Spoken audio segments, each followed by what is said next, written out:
We've seen YouTubers like Tom Scott, Matty Hapoya, and many others recently quit YouTube despite seemingly being very successful on the platform. And even more than that, they all say this was their dream job and they really love doing it. So as a creator who's just starting out, this is kind of scary. YouTube and content creation is also my dream job. Am I also just gonna quit one day for some reason? Let's start with finding out the reason why they quit. Why just leave something you worked so hard to build? Obviously different creators quit for different reasons, but the big majority of creators seem to have something in common. This is my dream job and I have a lot of fun doing it, but a dream job is still a job, and it's a job that keeps getting bigger and more complicated, and I am so tired.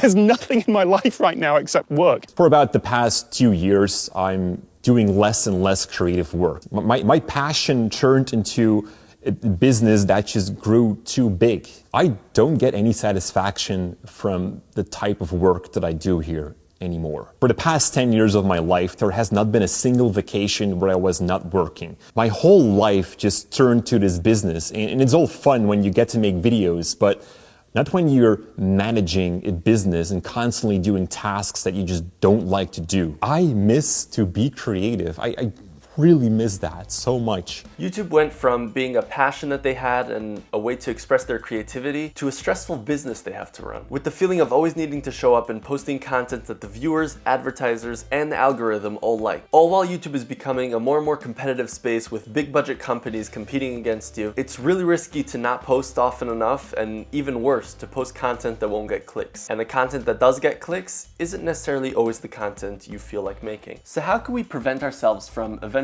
burning out at the peak of our career on YouTube? How do we get to a point where we can enjoy creating the content we want to make while also making enough money to, make a living and maybe even more? I just listened to a podcast where Mark Manson, the author of The Subtle Art of Not Giving a Fuck, interviews Matt from Yes Theory. Matt also built a huge following on YouTube and at seemingly the peak of his career decided to suddenly quit. As Mark asked so articulately, "What the fuck, dude? You're giving up the dream. What's going on here?" You should definitely listen to the full podcast as soon as you finish this video, of course. But I'll give you what I took from it right after I tell you how I've seen it affect me and my real life choices. I absolutely loved and still love photography, videography, and really anything to do with cameras. So the natural thing was for me to take my passion and go make money out of it, right? I started working as an intern video editor at a small film company owned by someone I know. I slowly started doing more, including going out on actual video shoots. I worked there for a while till eventually I decided I want to go freelance. So I used the money I saved up to buy a camera and a couple of lenses, and I started my journey. People I've done jobs for would recommend me to their friends. I made a bunch of friends in the industry and we'd pass on clients to each other now and then. And I actually did not bad at all. I was on my way to a successful career as a videographer, and if I continued like this, I might even end up working on some actual film sets. Sounds great, no?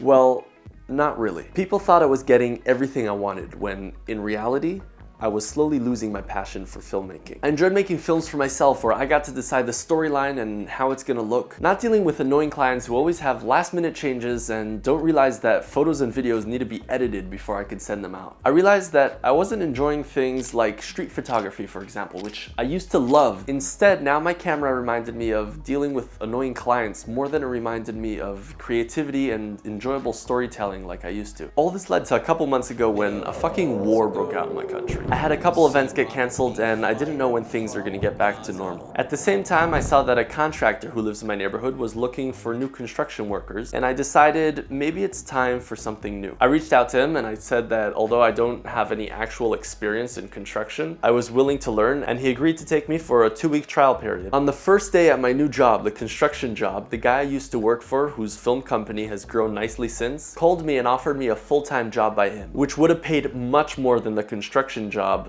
but I declined. I still wonder sometimes if that was the right choice, but after listening to this podcast, I realized that in the long run, it probably was. Let's hear it from Matt and his own experiences. For people out there who want to do some sort of public-facing career, what are the things not to do and what are the things to do? Having this big data pool of creators that I call my friends is you see which ones are more stressed out than others. I've often found that the creators who are the least stressed out are the ones that don't need it to work. This isn't their one way to make money. It's usually the ones that have a business and are also, happen to be creators. But the second the creating and the ad revenue and the brand deals becomes your main stream of income, you run into this conundrum where it's this thing needs to work. And so you become obsessed with these views. It just fucks with how I speak to the audience. It fucks with my relationship with creativity. If I really want to succeed with content creation while not losing passion for it, I need to make sure it's not my main source of income. Taking that job in the film company would have made me more money right now, but would have probably totally burnt me out within a few months. So what should I do? How can I get to a point where I'm also following my passion and also not risking burning out from it because I need to depend on it to make a living? There's a lot of really interesting research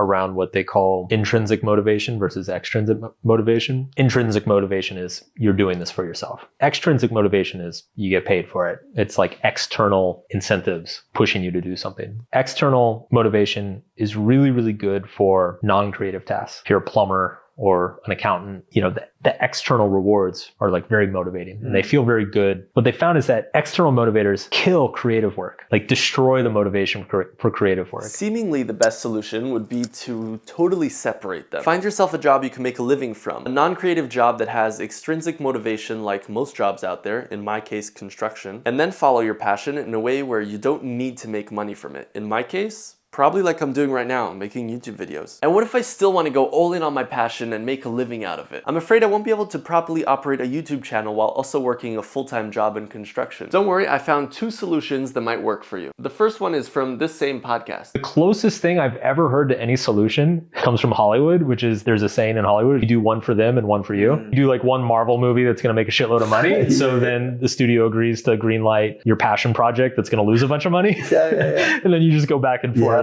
Based on this, I guess you'd want to try making one video where you optimize it for getting as many views as possible, and then the next video you optimize in a way where you get the most enjoyment and satisfaction out of it, and you don't care about the views on that video. I don't know how well that would work in our case specifically, but don't worry, Mark, I think I might have found another solution. I got this one from Peter McKinnon, specifically in his video, How Photography Can Get You Anything You Want. Photography can get you anything you want. It's kind of like one passion fires the other passion. So if you're passionate about photography and cars, you can use that primary passion, photography, to get a foothold within the automotive industry. Using that initial passion, which is photography, to fuel the secondary, third, fourth, fifth, and so on. He's obviously talking about his own passion, photography, but I think this could be true with whatever passion you might have. For instance, a great example is my friend Lane Dorsey, who is a photographer that also happens to love fashion, which then turned into a business, and he uses that photography to supplement the fashion, so the two things work together.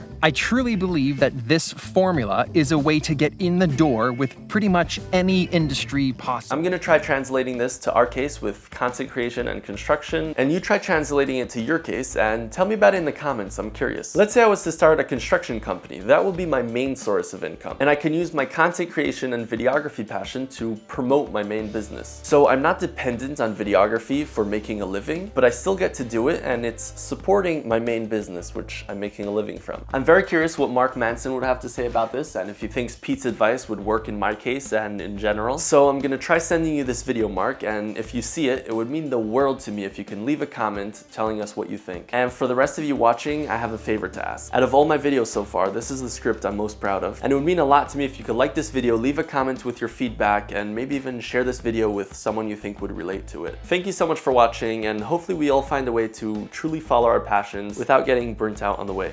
See you in the next one.